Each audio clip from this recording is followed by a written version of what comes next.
Press the bell icon and never miss your dose of motivation when I upload my videos.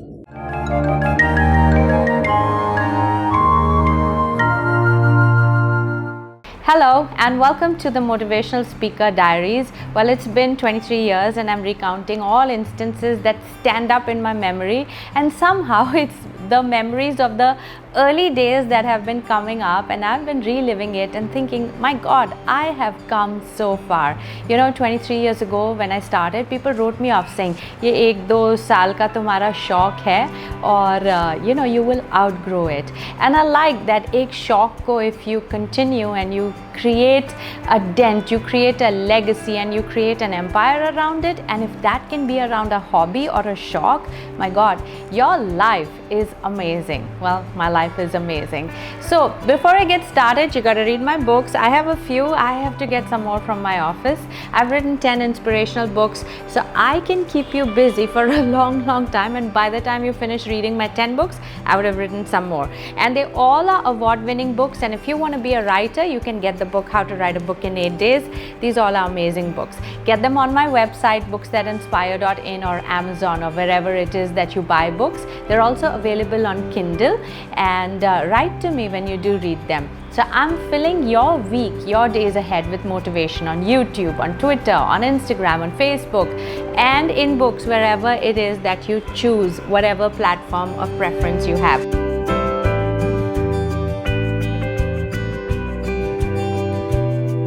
Well, somebody was asking me, did you ever have any stage bloopers? You get on stage and you're like, oh my God, what was that?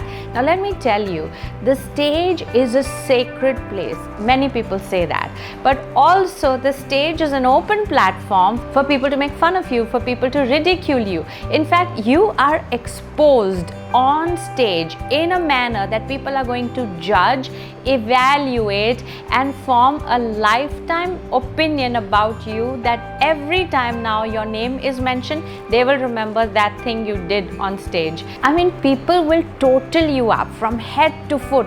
What you're wearing, how your hair is, the color of your nail polish, your watch, your shoes, everything. It's like the IT department is sitting there and they're doing a full scrutiny on your physical appearance and balance. Everybody does it, so it's not that my audience only does that. When I sat in the audience, I also do that. When I was younger, I was attending a talk. It was not a motivational talk, it was just somebody giving a talk, in an award ceremony, and this guy standing on stage, who was the main speaker, he's wearing a black suit, and one flap of his pocket was inside and one flap of his pocket was outside. And I was so disturbed. I just kept staring at his pockets, and every time he would try to slip his hand in one pocket, actually that's how the flap had gone in, I say, now put the other hand also, so the other also goes in, or take them both out. As an audience, the visual impacts your understanding, the visual impacts your relatability. In fact, when you make a feature film or when you're a theater person, there is a creative director who will decide what kind of clothes you will wear, what kind of set it would be, to make it visually appealing. Visuals have so much power because that's the first sense that we are dependent on, our eyes. And what the eyes see, well, a lot of judgments will fall in place, sometimes wrong. And see, as a speaker, and for that matter anybody who takes on stage, they have to understand that their packaging comes before they open their mouth and talk. See, before I get on to make sense, you're going to evaluate me based on how I have presented myself. It's very hard to take a speaker seriously if there's something stuck on his chin. There's this white tissue paper hanging and you're thinking, okay, is it gonna fall? Is it not gonna fall? And you can't take the guy seriously. I mean, have you ever had lunch with somebody, and very important person or somebody who's senior to you, and there's a leaf stuck in the middle of his teeth, even though he's making sense, you're like, okay, that's a cartoon sitting in front of me, and we generally don't even comment and say, hey, there's something in your tooth, because we like that visual. It's a little ridiculous, it's a little funny, it's a little comic, and it makes us feel superior. And for all you know, there's a leaf stuck in your tooth also. And see, I didn't know early on in life that I'm going to be a motivational speaker. Otherwise I would have taken it as a learning ground, every speaker that I have met. And I remember there was one time we were young, okay, we were in college, and they had called an external speaker to talk to us. I forgot what topic it was. because the speaker was so distracting. So he was, we had those mics with that stand, and he was standing there and talking, and every 1 minute or 2 minutes he would just hunch on his knees like this. I mean, this is what he was doing while talking. And once it was okay, all right, what happened? Is he going to fall down and so on? And then we're nudging each other, ye kya kar raha hai? So imagine, I do not remember what that speaker spoke, but all I remember his face and this funny action that he was doing. And as kids, we are sometimes mean. As teenagers, we are sometimes a little nasty. So here's what happened. My whole gang of friends, we went to meet the speaker. We had no interest in talking to him. We had no interest in anything, except that my friends who went and said, sir, oh, your talk was, and now they all are mimicking him. Now here's the thing, he couldn't tell. He never said, hey, what are you doing? Are you going to fall? Are you okay? His mannerism was so set that he couldn't spot it, but we could. And it became a point of ridicule. And look, what goes around comes around. So I don't know, I'm going to be a motivational speaker, and look what's going to happen when I take the center stage. And see, I never realized what a big impact the visuals have on people until I recorded my motivational session and played it back.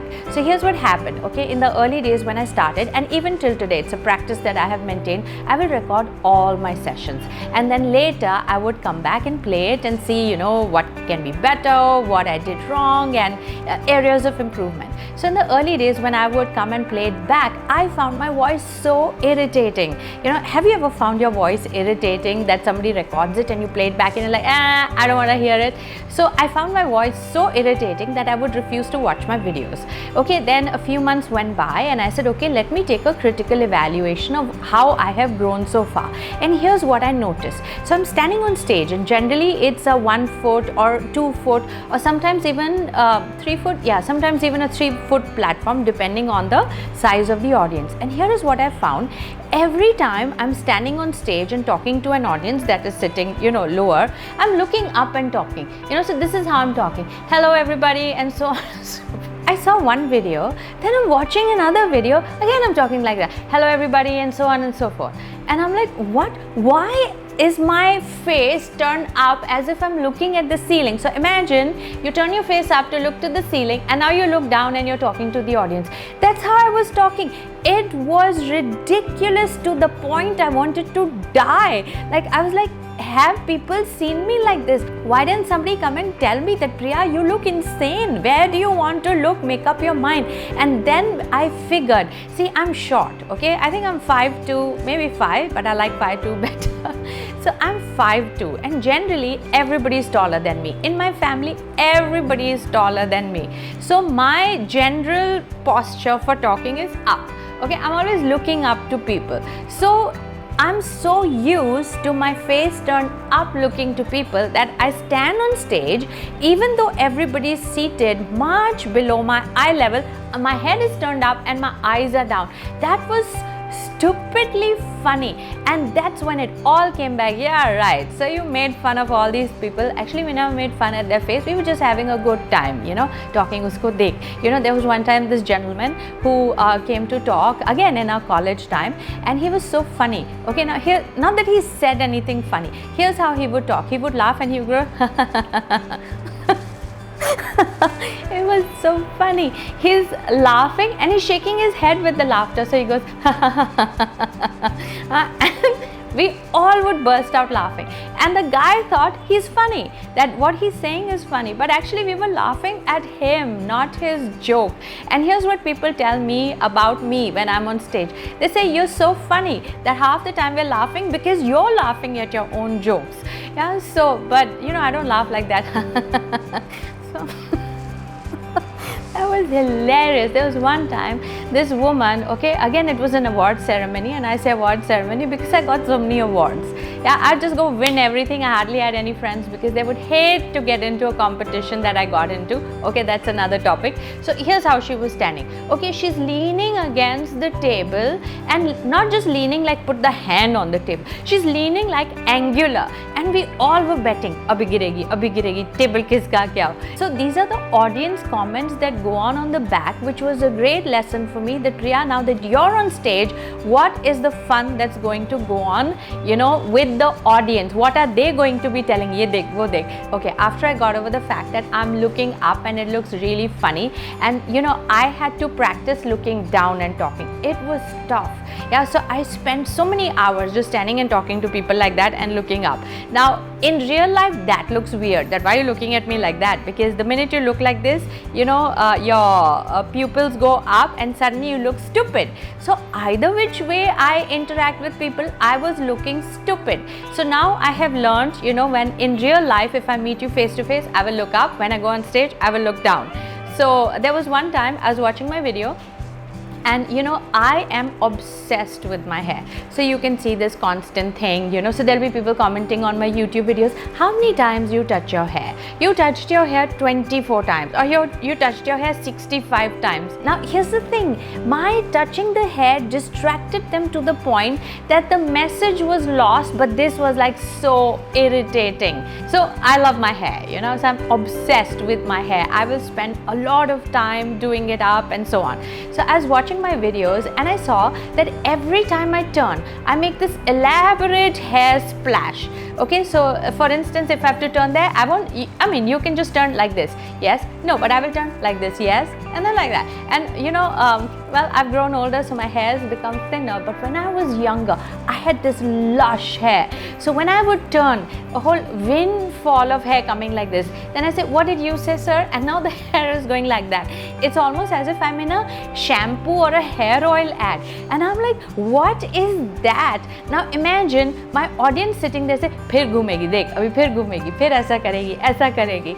So that was like irritating to the point it was irritating me to watch myself. So imagine what must be happening to my audience. But this still sticks, you know. I mean, it's a mannerism that I have to very consciously try to avoid. So whenever you see me on stage in my workshops, I'll always have something in my hand. It would be a little cue card that I'm holding. So if I'm holding a pen, a marker pen in one hand and a cue card, I can't with the card now do this, you know. So it's become so innate that sometimes I wonder, shall I focus on not touching my hair or shall I just talk? But that taught me a very, very valuable lesson, that the minute you are presented in front of people, your packaging makes an impact on them. Whether they will take you seriously or not seriously also to a large degree depends on your packaging. There was this speaker one time, and I don't know what he ate or whether he was, you know, naturally gassy, but he kept burping every minute. So, you know, so it's like, and we are talking, खा के क्या है, you know, खाने में छोले थे, ये था, वो खत्म हो गया. Now we are not interested. Now the speaker lost me because now I'm distracted by his continuous burping. And there was this partner of mine who was sitting next to me. So he's making, you know, those 5 lines, 1, 2, 3, 4, 5. And they're like, पूछ क्या कौन सा दाल खा के आया? What did he eat? So as a policy, I don't eat before my workshop. You never know what the audience will say.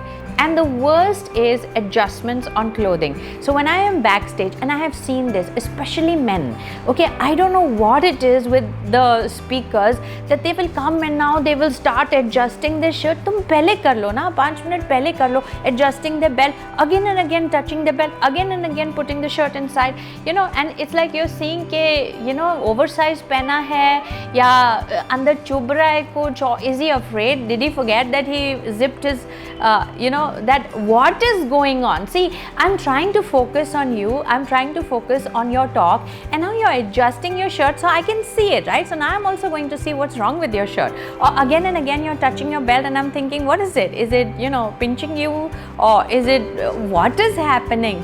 So I have learned these lessons so well that I'll be backstage and adjusting my clothes कि stage पे जाके कुछ adjustment नहीं करनी है. But still, people will catch you on things that you're totally unaware of. I remember there was one time, okay, let me do this one more time. There was one time this guy comes up to me and says, Priya, did you know you said the word okay 600 and Lord knows how many times? And I'm just standing there stumped that, boss, I put so much energy in my talk. I tried to give you such valuable lessons and you were just making notes how many times I said okay. That's not okay. But see, it was irritating for some people that a speaker again and again says okay, yeah, okay, now adjusting the belt and now, so what is going on is distracting for the audience. See, I have the opportunity to play back my videos and watch what I am doing, and that has served me because I can tell instantly what is off and correct it. And by the way, when I correct one thing, something new comes up the next time. There was a client who was telling me recently, how do you stand on stage? And I was like, oops, what did I do now? And he says, you go right at the edge of the stage and you stand with your foot half off and you swing. And I said, no, rubbish. And then I went and watched my videos. I never noticed it. I've been watching my videos forever, and in every video I will go to the edge of the stage, my toes are off, and now the people are betting, giregi ke nahi giregi? And I'm like, good dear Lord,